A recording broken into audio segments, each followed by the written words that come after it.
Direktorat Jenderal Pajak Kementerian Keuangan menjadi sorotan setelah memutuskan melibatkan Babinsa dan juga Babin Kamtibmas, yaitu TNI dan juga Polri dalam mendukung optimalisasi penerimaan negara dari sektor pajak, terutama soal pengawasan wajib pajak pendengar. Dan jumlah kalangan mempertanyakan urgensi pelibatan aparat keamanan dalam urusan administrasi perpajakan yang selama ini menjadi otoritas dari sipil.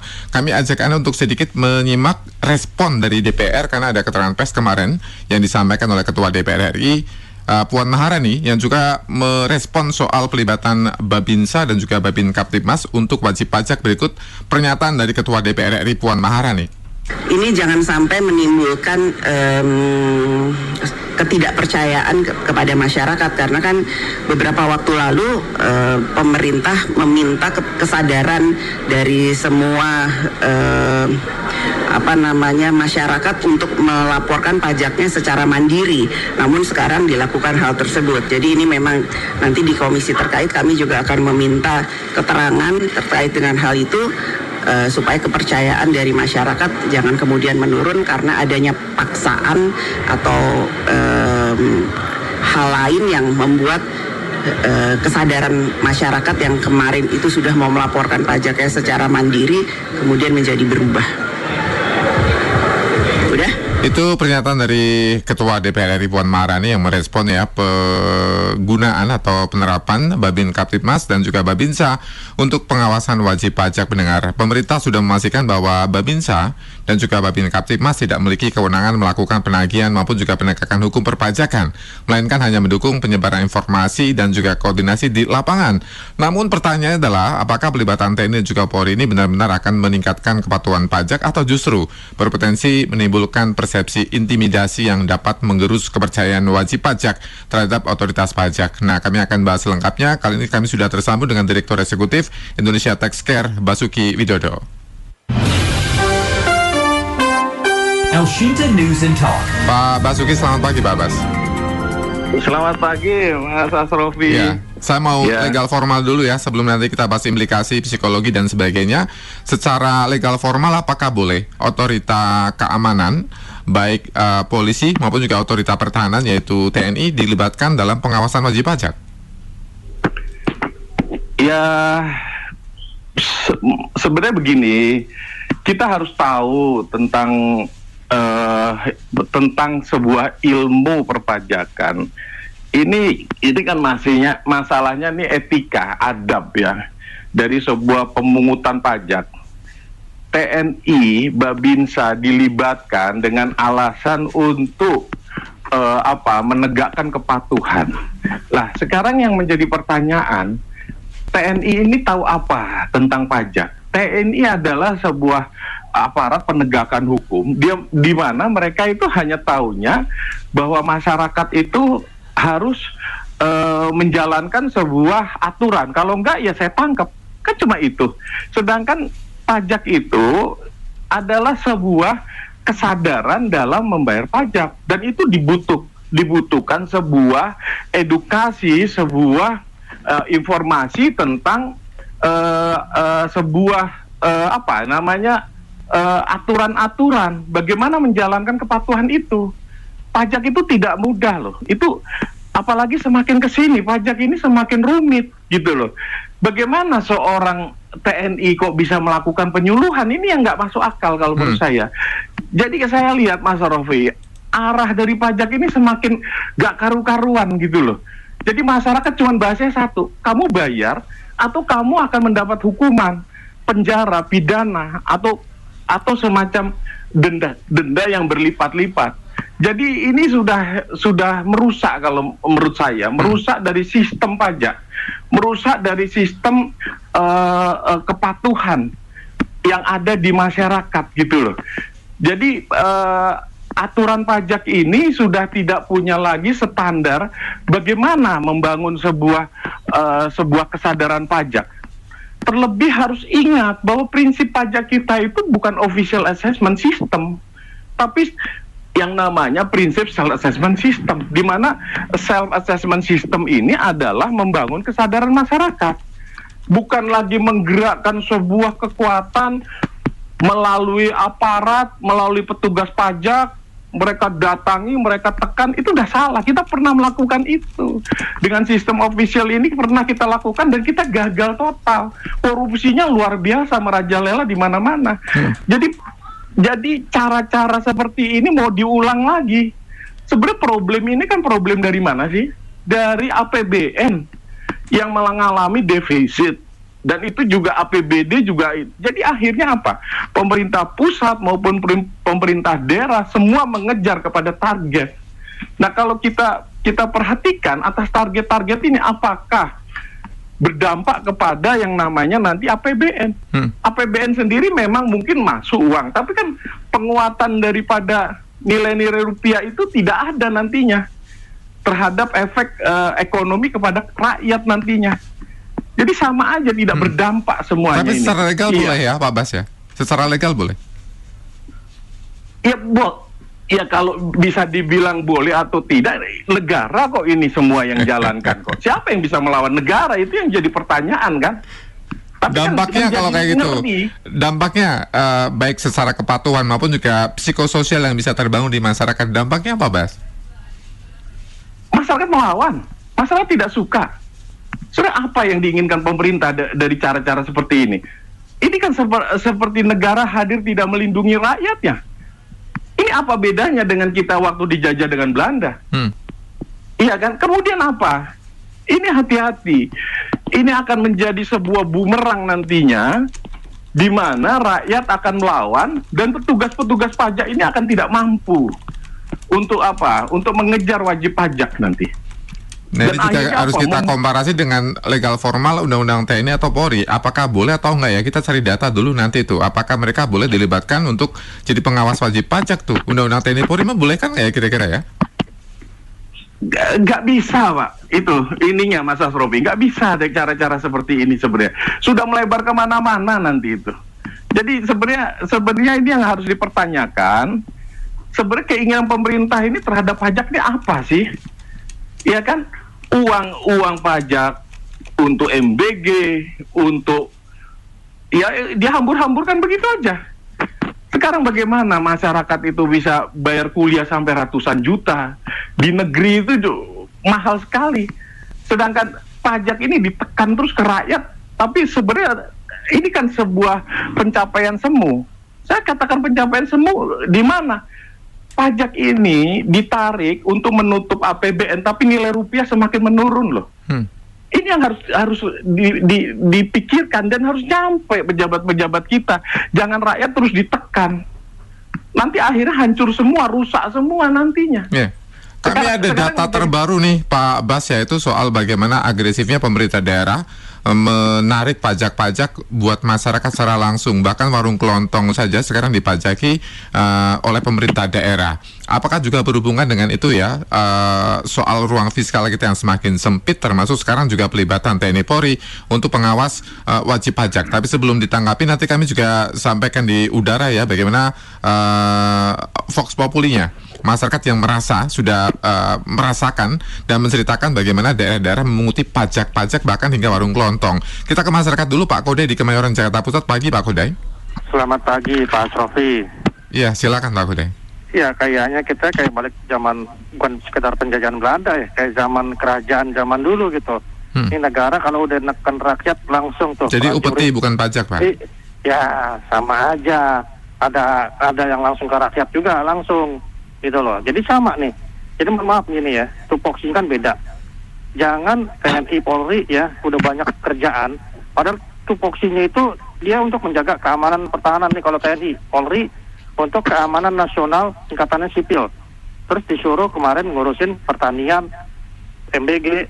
Kan lama-lama TNI Polri disuruh hal-hal yang aneh-aneh gitu loh. Terus dibawa masuk lagi, tugas mereka aja yang pokok ini belum kelar gitu loh. Terus mau disuruh masuk ke sini. Yang kedua, kalau asalnya ingin tahu informasi jejaring, itu kan bisa dari, kalau di daerah ini kan Babinsa nih, ya kan, Babinsa dan Babinkan Tipnas. Ngapain mereka ngerti apa dengan data itu? Itu loh, yang bisa ngerti itu Kades, kepala desa. Kalau di Jakarta ada lurah. Lah kalau mau masuk lagi ke Dukcapil nanti NPWP tuh, nanti saring lagi masuk ke perbankan, PPATK, ya kan, kita tahu nih berapa harta transaksi kepemilikannya. masyarakat. Iya, nanti kalau ingin tahu, punya usaha apa nih, ya udah langsung ke Kementerian Hukum. Dia punya usaha apa kan terdaftar di hukum, ya kan? Lalu nanti masuk lagi ke OJK, gitu loh. Jadi sudah ada loh, mekanismenya udah ada. Nggak perlu kita data-data dari TNI Polri, mau ngapain? Ya ini nanti efeknya buruk, Pak Asrofi. Efeknya apa? Terkesan negara benar-benar kayak zaman kerajaan dulu, langsung betul prajurit yang nagih gitu loh. Mohon maaf, jangan begitu. Ini kesannya benar-benar rakyat itu ditekan gitu, apalagi dikejar sampai ke daerah. Itu yang gede-gede gimana? Para konglomerat itu gimana? Sudah kelar belum? Gitu loh. Terus kemarin nih, yang program-program yang raksasa kayak MBG yang nggak jelas gitu, tuh kemarin korupsi ribuan motor elektrik itu, motor listrik gimana tuh? Belum lagi kan? kipas angin Pak, belum dibahas tuh Pak. Nah itu dia, makanya saya bilang, tolonglah urusin dulu nih penggunaan pajak masyarakat ya, supaya masyarakat kalau memang makmur sejahtera, mereka nggak akan ini kok kabur dari pajak. Kita rakyat kecil aja Pak, kalau didatengin orang kelurahan kaget tuh. Ini ada apa gitu? Apalagi kalau bawa yang berseragam goreng sama coklat itu Pak. Merasa terintimidasi ya secara sosial. Iya betul. Makanya saya bilang nggak perlu kayak begitu. Kalau masalah jejaring informasi tadi, jalur-jalurnya udah ada tuh, Dukcapil, PPATK, Perbankan, OJK, Kemenkum, gitu kan? Udah jelas semua, jadi nggak usah beralasan. Ya nanti dugaan rakyat spekulasinya kan begitu. Oh ini ingin dikejar, ingin ditakut-takutin, ditekan gitu loh. Mohon maaf Pak, segitu dulu. Baik, terima kasih ya Pak Kode di Kemaron Jakarta Pusat. Ini belum apa-apa, sudah banyak komentar yang seperti ini, nadanya fix, nggak usah bayar pajak. Dari akun Ultra Ava, stop bayar pajak fix. Kemudian juga di WA ini juga ada yang mengungkapkan hampir sama, Pak Yudi. Fix stop bayar pajak. Nah, yang kalimat seperti ini kan menakutkan ya kalau negara dengar seharusnya. Sebelum lebih dalam nanti Pak Basuki juga kami minta untuk menanggapi apa yang disampaikan oleh Pak Kode tadi. Ini temuan kami, lagi-lagi di Pati, Jawa Tengah. Kita tahu Pati pernah punya masalah soal pajak ketika PBB-nya dinaikkan hingga 250%. Kali ini mereka cari cara baru untuk bisa mendapatkan pendapatan daerah, yaitu retribusi daerah untuk warung-warung kelontong. Diukur luasnya berapa, kemudian nanti ada pajaknya. Kita simak dulu ya, ini salah satu pengakuan dari pedagang yang dipunguti pajak daerah di Pati, Jawa Tengah. Kira hoak, yo. Ini pajak kemarin untuk warung samping bengkel saya, yo. Ini kena 840.000. Jadi hitungannya itu warung ini kena 28 meter persegi per kali 10.000 per meter ya teman-teman yo. Jadi 280 kali 3 ketemunya 840 lah. Warung ini teman-teman ya, ini kemarin diukur dari sini. Ini kan ada tempat parkir seperti ini ya, buat taruh motor kalau ada orang jajan. Ini diukur sampai sana 7 meter, terus ke belakang sini 4 meter. Ya ini kan, ini nggak disalurkan air, cuma mungkin kan ini tanahnya masih ikut PU ya teman-teman ya. Jadi ketemunya ini 28 meter persegi kali 10.000 jadinya 480. Nah itu awal mulanya gini teman-teman ya. 1 bulan yang lalu itu ada petugas datang kasih tahu kita itu harus daftar untuk PU. Aku tadi Pak. Biasanya lama tarian ngono kok tarian terus langsung semono. Wong cilik kok yo dadi anu lah yo rekasane iki lho dadi wong cilik. Zamannya Jokowi ora tau ditarik. Jokowi sing dhisik ora tau tarik lagi yo. Tarik langsung kudune bayar kontan lho gak iso. Langsung bayar di tempat teman-teman ya, katanya nek nggak mau bayar ini warungnya mau dibongkar. Bongkar, piye iki Cik? Jadi ya ibunya yang punya warung ya takut, yes, mau nggak mau kemarin cari uang. Jalur utangan sesuai 840.000 ngono. Itu temuan kami di Pati, Jawa Tengah ya Pak Basuki, pedagang warung kopi Pak. Pedagang warung kopi biasa pinggir jalan kecil bukan jalan besar, hanya jual gorengan sama beberapa minuman saja, ada teh botol, ada kopi dan sebagainya. Tapi ternyata warung saya lagi rame, jadi saya minta waktu dulu kita ke masyarakat. Pak Teguh di Cengkareng, Jakarta Barat, pagi Pak. Waalaikumsalam warahmatullahi. Silakan Pak Teguh.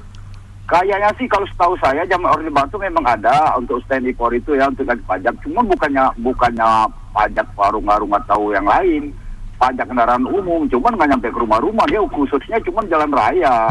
Kalau ada yang motor Menang zaman dulu itu Pak. Iya zaman dulu itu memang ada, cuman nggak sampai ke rumah-rumah. TNI Polri itu cuma ke jalan raya. Kalau ada misalnya motor membayar pajak nih atau mobil, itu nah itu di situ udah ada rajianya. Memang zaman dulu memang ada gitu. Cuma kalau zaman sekarang ini kan udah nggak ada, karena udah dipisah antara Polri dan TNI itu. Gitu. Cuma kalau kemungkinan besar, kalau ke rumah-rumah nggak mungkin lah. Itu khusus orang pajak dulu. Kalau ke rumah-rumah ya, orang-orang kantor pos gitu ya. Cuman kalau untuk TNI Polri itu cuma khusus kendaraan umum. Jadi itu juga dia tuh mendekat razia di jalan raya gitu. Terima kasih. Baik, terima kasih. Pak Teguh melengkapi pernyataan sebelumnya disampaikan oleh Pak Kode di Kemayoran Jakarta Pusat. Nah, termasuk data yang kami temukan di Pati ini tujuannya kemana negara tuh sebenarnya, Pak Bas? Kalau saya melihat sebenarnya ada arah bahwa negara kita ini sudah kedaulatan kita itu sudah dikuasai oleh pihak asing. Kalau menurut saya, karena apa? Karena hutang yang kita yang mencapai ribuan, bahkan ada yang mengatakan udah sampai 10.000. Saya benar apa tidak? Ini yang harus kita pemerintah harus terbuka, transparan terhadap utang-utang negara kita. Nah, jadi memang kita sudah seperti apa? Kalau saya analogikan seperti kita terjerat oleh rentenir gitu loh. Kita ditodong oleh anggaran APBN yang defisit, kita ditodong oleh utang. Tapi sebenarnya mereka tidak mengarah ke situ. Mereka mengarah kepada pelemahan dari sistem tata kelola pajak khususnya dan tata kelola pemerintahan. Untuk apa? Untuk menguasai sumber-sumber alam. Kita sangat kaya. Sumber-sumber alam ini menjadi inceran mereka. Paling tidak apa? Terjadi pecah belah. Ini yang harus dipikirkan oleh para pembuat kebijakan. DPR mestinya jangan malah mendukung sampai menurunkan TNI. TNI ini apa sih? Saya pikir dia bukan di situ porsinya. Kayak tadi kan yang dari Pati katanya. Akhirnya kita bayar katanya. Akhirnya bayar di tempat. Itu orang korupsi. kecil, Pak, hanya jual gorengan sama kopi loh, Pak. Iya, itu untuk makan aja nggak cukup. Keterlaluan, sangat-sangat keterlaluan saya pikir pemerintah ini. Dan itu apa? Itu sangat rawan dikorupsi. Sekarang ya jadi pertanyaan, duit 800.000 tadi kalau tidak disetorkan terus mau apa? Siapa yang bisa mengawasi? Itu akan banyak. Makanya berkali-kali saya katakan ini malah membuka peluang korupsi. Korupsi ini nanti masuk ke Babinsa, masuk kemana? Jadi ini udah ngawur lah. Tidak ada mereka ini yang membuat kebijakan tidak paham tentang ilmu pajak. Mereka hanya tahu tanda tangan, kemudian tekan ke masyarakat. Apa bedanya dengan premanisme? Ini preman negara ini. Nah, ini yang harus sebenarnya dilawan. Ininya Mas Asrofi. Apa biang keroknya, Pak? Sampai terkesan negara butuh banget uang pajak, Pak? Iya, karena ditodong. Kalau menurut saya disandera kita ini. Jadi pejabat-pejabat kita lebih takut kepada kekuatan di luar itu dibandingkan kepada rakyatnya sendiri mereka. Akhirnya lebih baik menekan kepada ini. Kenapa? Karena mereka juga mungkin diancam nanti kalau nggak ini kamu bisa copot jabatan dan lain sebagainya. Ini yang harus masyarakat jeli gitu loh. Jadi nggak ada pejabat kita yang membela rakyat itu nggak ada. Katanya negara kita kaya, Pak. Kita punya segalanya. Kenapa kita masih mengandalkan pajak untuk hidup? Iya, makanya ada yang salah. Karena zolim, negara ini zolim kepada rakyatnya. Tidak amanah. Sehingga apa? Uang-uang ini sekarang menjadi pertanyaan, berapa sih yang dibutuhkan uang ini? Kalian butuh berapa? Target negara ini 2.300 triliun. Oke, kita lipatkan menjadi 5 kalinya. Setelah itu selesai masalah. Enggak. Karena tidak tahu kebutuhan uang. Hidup hanya transaksional. Hidup hanya butuh uang semuanya. Jadi ilmu yang didapat, jabatan yang didapat, itu tidak amanah untuk keberlangsungan NKRI, keberlangsungan sebuah peradaban dari bangsa Indonesia. Mereka seenak-enaknya aja. Lihat yang namanya konglomerat, bagaimana bisa menumpuk kekayaan, bisa menguasai perusahaan sampai berapa ratus perusahaan. Kenapa nggak itu yang dikejar? Untuk apa? Pemerataan distribusi dari pendapatan. Kenapa? Bagaimana korupsi dari kemarin kasus Jampitsus itu?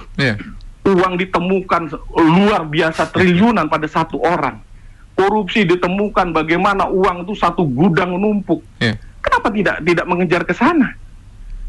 Gitu loh. Jadi ada yang salah memang dari sistem yang dibangun. Ilmu pajak, kaidah ilmu perpajakan, prinsip filosofi, semua adab itu semua dilanggar.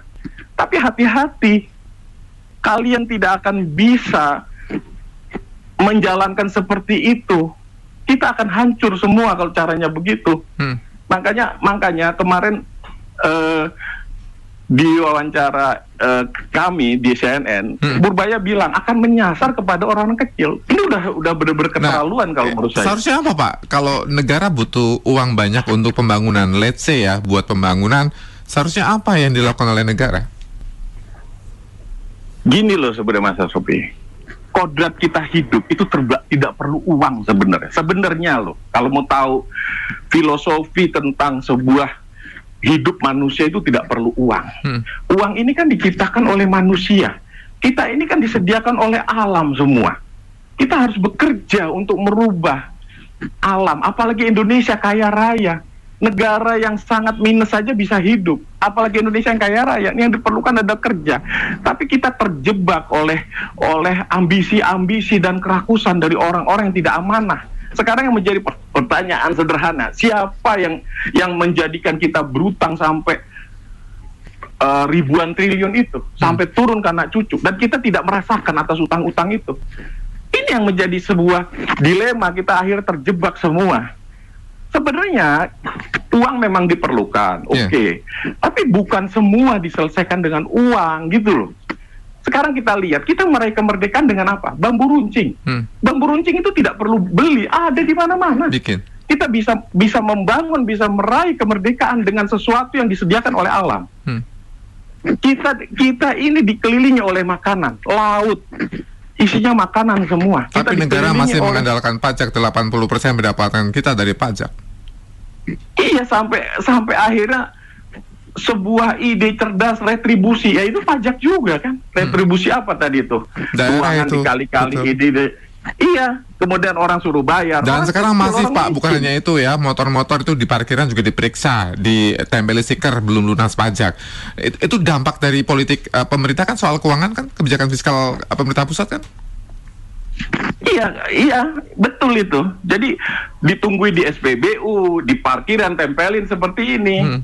Kalau menurut saya ini negara tidak mendidik rakyatnya. Negara itu kan sesuai undang-undang, negara harus melindungi rakyatnya. Sumber-sumber alam harus dikelola. Kemana sekarang sumber-sumber alam ini? BUMN semua merugi, tapi direktur udah digaji miliaran. Ini kan zolim gitu loh. Bagaimana ilmu ini bisa diterapkan untuk sebuah kezoliman, untuk sebuah kerakusan dan keserakahan? Jadi kalau menurut saya harus dievaluasi total atas pajak ini. Negara harusnya melindungi, bukan menakut-nakuti, bukan meneror rakyatnya. Kalau menurut saya udah salah lah ini semuanya. Apakah ada kesan intimidatif seperti misalnya disampaikan oleh Pak Kode tadi ini, juga dia mengatakan bahwa justru akan ada penekanan kepada masyarakat. Ada komentar yang kami terima dari Bu Herlina Suryo Sutarso, katanya apa gunanya TNI dan polisi sih? Bukan untuk nakuti rakyat mereka. Rakyat bukan untuk ditekan, apalagi soal perpajakan. Ini hanya akan menguntungkan pihak tertentu saja. Kasus Gayus akan terulang di kemudian hari, jangan sampai kemudian malah merugikan masyarakat lebih luas. Apakah betul ada kesan intimidatif ketika berhubungan dengan nama institusi Polri atau TNI? Oh jelas, kalau menurut saya iya. Akan menumbuhkan oknum-oknum yang tidak bertanggung jawab, akan menimbulkan sebuah arah yang semakin tidak jelas. Sistem pajak menjadi sporadis, semakin mengerikan. Jadi yang harus diperbaiki sebenarnya dasarnya target. Pajak bukan target, itu yang harus dirubah sebenarnya. Selama pajak itu menjadi arti target, kalau itu tercapai semakin ganas di lapangan, semakin membuka penyimpangan. Jadi yang menjadi masalah itu pajak itu menjadi target. Jadi Mas Asrofi, pajak itu ada dua sisi mata keping ya, kalau ini dua sisi mata uang. Satu itu menjadi sebuah sisi yang sangat bisa sangat keras, karena itu diartikan sebagai pungutan oleh negara melalui paksaan, itu sisinya. Tapi sisi lainnya itu ada yang namanya prinsip-prinsip perpajakan yang harus ditegakkan. Karena negara ini bukan preman, negara ini bukan bandit. Negara ini harus melindungi rakyatnya, dan itu tuangkan dalam undang-undang maupun dalam dasar Pancasila kita. Nah, sisi inilah yang diabaikan. Ini yang sebenarnya harus diperhatikan oleh pemerintah. Sisi apa? Ya namanya yang namanya bahwa pajak itu harus dikembalikan kepada fungsinya, kepada pemerataan pendapatan. Sekarang bagaimana pendapatan bisa diratakan di pemerataan kalau yang dikenakan orang kecil untuk hidup aja masih belum cukup? Ini kan keterlaluan kalau menurut saya. Jadi hati-hati. Memang bisa saja, jangankan itu, masyarakat ditembak pun nggak masalah, tapi yang menjadi pertanyaan, apa yang menjadikan rakyat harus diintimidasi, diteror, ditakut-takuti, hanya masalah pajak. Pajak itu bukan orang jahat loh, itu masalah perdata. Itu di Pati sudah bukti jelas bahwa masyarakat ditakut-takuti loh soal pajak. Jelas, itu yang berkali-kali saya bilang, membuka peluang korupsi. Pajak ini bukan orang yang jahat, tapi kenapa masyarakat ini ditakuti seperti itu? Masalah pajak ini masalah yang tidak sederhana. Itu memerlukan yang namanya pengetahuan, bagaimana menjalankan kepatuhan. Saya sendiri aja kemarin Kortex saya nggak tahu bagaimana caranya. Saya datang minta bantuan orang pajak. Bagaimana saya tiba-tiba datang polisi, saya ditangkap. Saya melakukan kejahatan apa, Mas Asrofi? Soal ini pajak. yang harus dipertanyakan. Padahal karena ketidaktahuan itu ya. Karena tidak tahu kita pengen patuh, tapi jangan sampai keterlaluan begitu. Nah itu rezim partisipatif itu soal pajak bukankah nanti akan terbalik dengan penerapan pelibatan TNI dan juga Polri?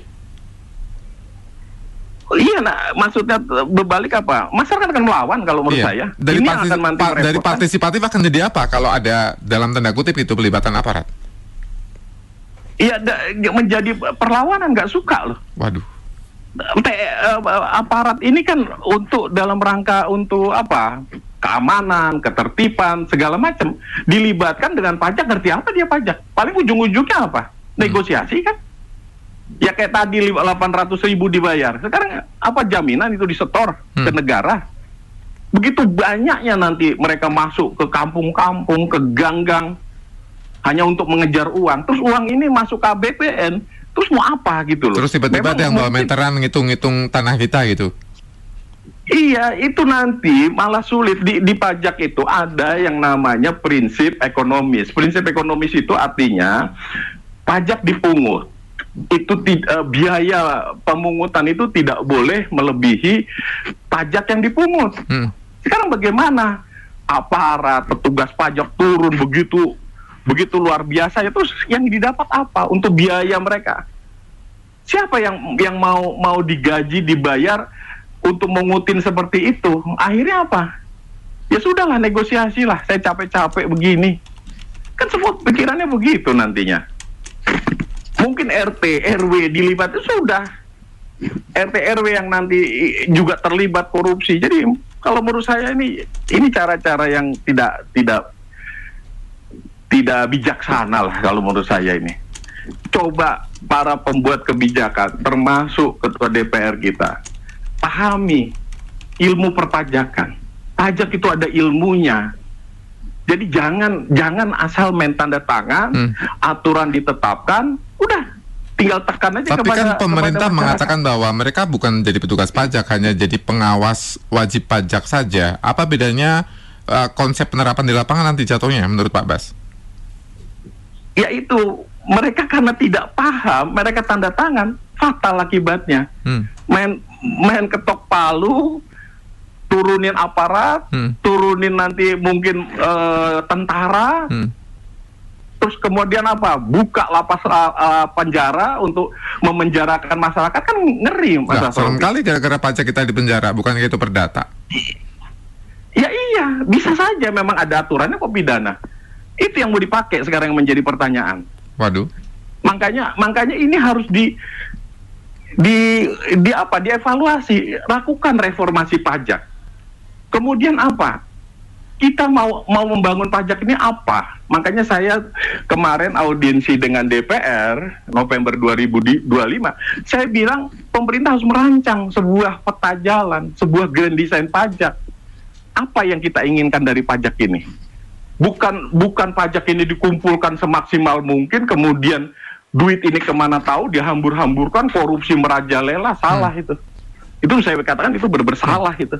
Satu terakhir Pak Bas, kalau negara mau menciptakan prinsip keadilan pajak, seharusnya yang dilakukan oleh pemerintah ketimbang kemudian melibatkan TNI Polri untuk jadi pengawas pajak, seharusnya apa? Kalau memang harus menggunakan itu, sasarlah kepada orang-orang yang memang melakukan penggelapan pajak. Banyak sekali perusahaan-perusahaan multinasional, perusahaan-perusahaan grup itu yang melakukan kecurangan-kecurangan. Tapi pemerintah tidak mampu. Aparat pajak kita tidak mampu mengejar itu. Saya kasih tahu aja itu. Kenapa? Karena mereka memiliki sebuah kekuatan. Mereka sangat lihai untuk menyembunyikan pajaknya. Mereka membayar konsultan-konsultan yang jago, advokat, lawyer segala macam.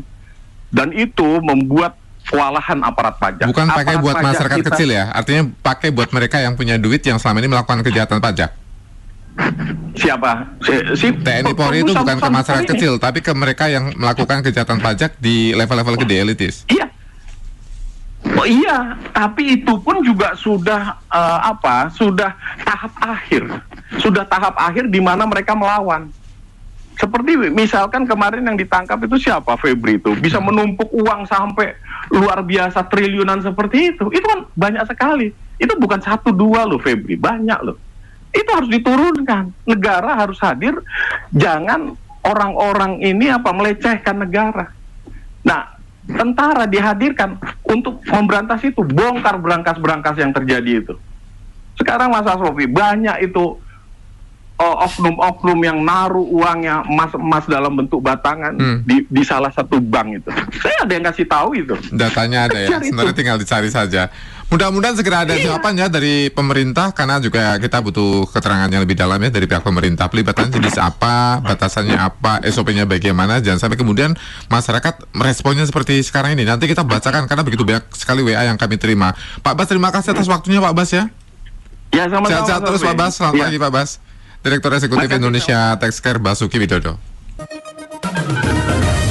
You're listening to El Shinta News and Talk.